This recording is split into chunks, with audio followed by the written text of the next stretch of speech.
안녕하세요. 대치동 논술혁명 박기호 선생님입니다. 자, 이제 경기대 한번 대비해 봅시다. 26학년도 뭐가 달라졌는지 한번 봅시다.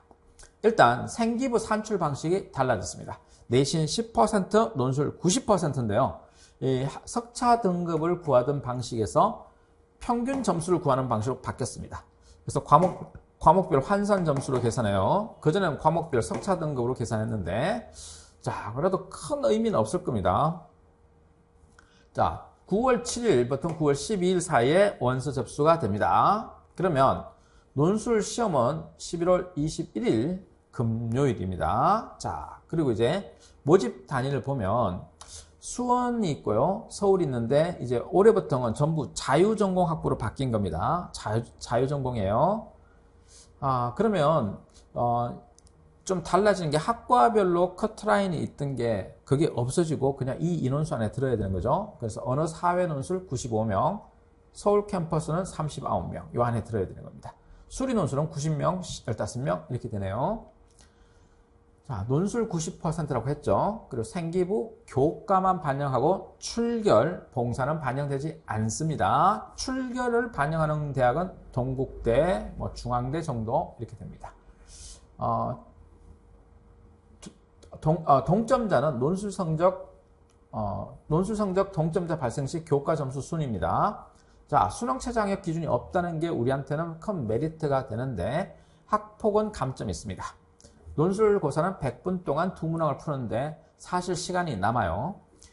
언어 사회 논술해서 문학에서 한 문제 나오고요. 그 다음에 사회 탐구에서 나옵니다. 450자, 700자 이렇게 나옵니다. 범위가 국어, 사회, 한국사에서 나옵니다. 다음 수리 논술은요. 자연계 수리 논술이죠. 수학, 수원, 수투까지. 그럼 확통이나 미적은 나오지 않네요. 자, 여기서 언어문항, 한문항, 사회문항, 한문항. 이거 450자라고 했죠. 700자. 언어문항, 사회문항. 자, 교과서에서 나옵니다. 제시문 되게 쉽습니다. 그리고 어려운 동서양의 고전, 명저, 학술 논문 안 나옵니다. 나온다고 하더라도 쉬운 내용만 나옵니다. 그래서 주로 교과서에서 나오니까 제시문 쉽고 글자 수가 많지 않죠. 자, 100분 동안 쓰는데 글자 수가 다른 대학에 비해서 적어요. 그래서 시간이 그렇게 부족하지 않습니다. 자, 그리고 이제 너무 추상적이고 막연한 논제는 안 내고 아주 구체적인 심플한 논제를 냅니다. 그리고 통계 자료 해석이 나올 수 있습니다. 문과에서 통계 자료 해석. 그래서 이제 문항 1의 경우는 문학 작품의 그 의미, 사회 문제 의식 이런 거 있잖아요. 이런 걸 밝히는 거고요. 시나 소설을 독해하는 방법인데 요 팁을 하나 주면 시와 소설이 우리가 19종 교과서에서 나옵니다. 그러면 요 시, 소설을 우리가 다 공부할 수는 없잖아요. 다 외울 수도 없잖아요. 그래서 모르는 게 나왔을 때, 모르는 시와 소설이 나왔을 때 읽어내는 방법이 이벤트, 사건을 분석하는 거예요. 그래서 주체가 누구고 객체가 누구냐.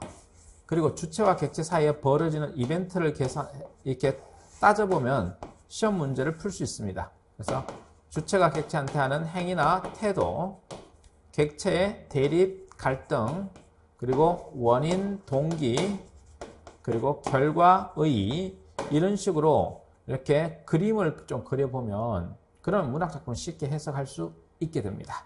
그래서 이런 주객법이라고 하죠. 주객법 쓰면 됩니다. 이런 거는 이제 강의 교재 1권, 기본 교재에 있습니다. 자, 문학 2번은요. 문항 2번은 사회 현상 있잖아요. 그럼 사회 현상이 있으면 그것의 문제 상황이 나옵니다. 그럼 그 문제가 왜 발생했는지 원인을 분석하라는 내용이 나오고요. 자, 그리고 이제 거기에 대한 해결책, 대안 제시가 나옵니다. 이 과정에서 통계 자료도 나올 수 있습니다. 통계 자료. 이렇게. 이제 사회 탐구에 문제가 나온다는 겁니다.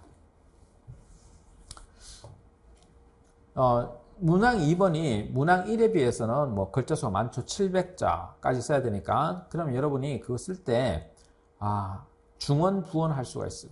했던 말 또 하고. 네, 그러지 않길 바랍니다. 그럼 합격할 수가 없습니다. 자, 그래서 여러분들이 좀 연습을 해야 되는데, 기출문제 가지고 반복적인 훈련을 좀 할 필요가 있어요. 형식적인 측면에서는 어문 규정이나 원고 분량을 지켜야 되고, 여기에 감점이 있습니다.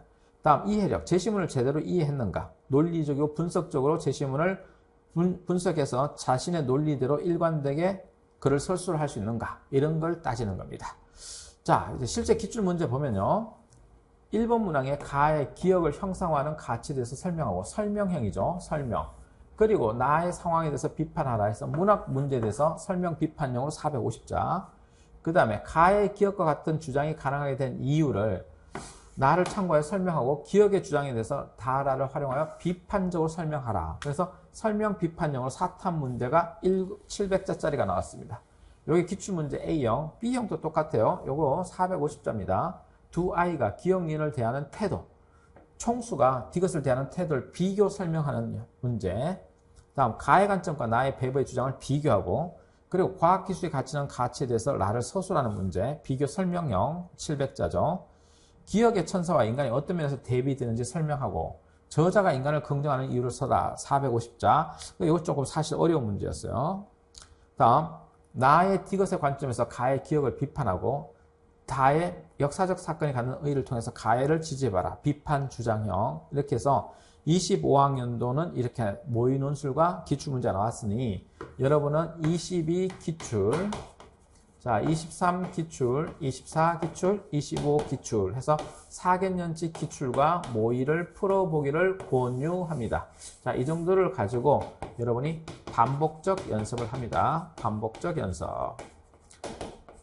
자, 그런데 문제 풀다가 막힌다면 기초가 부족한 거니까 기초 강의를 반드시 듣고 실전으로 가는 게 바람직한 순서입니다.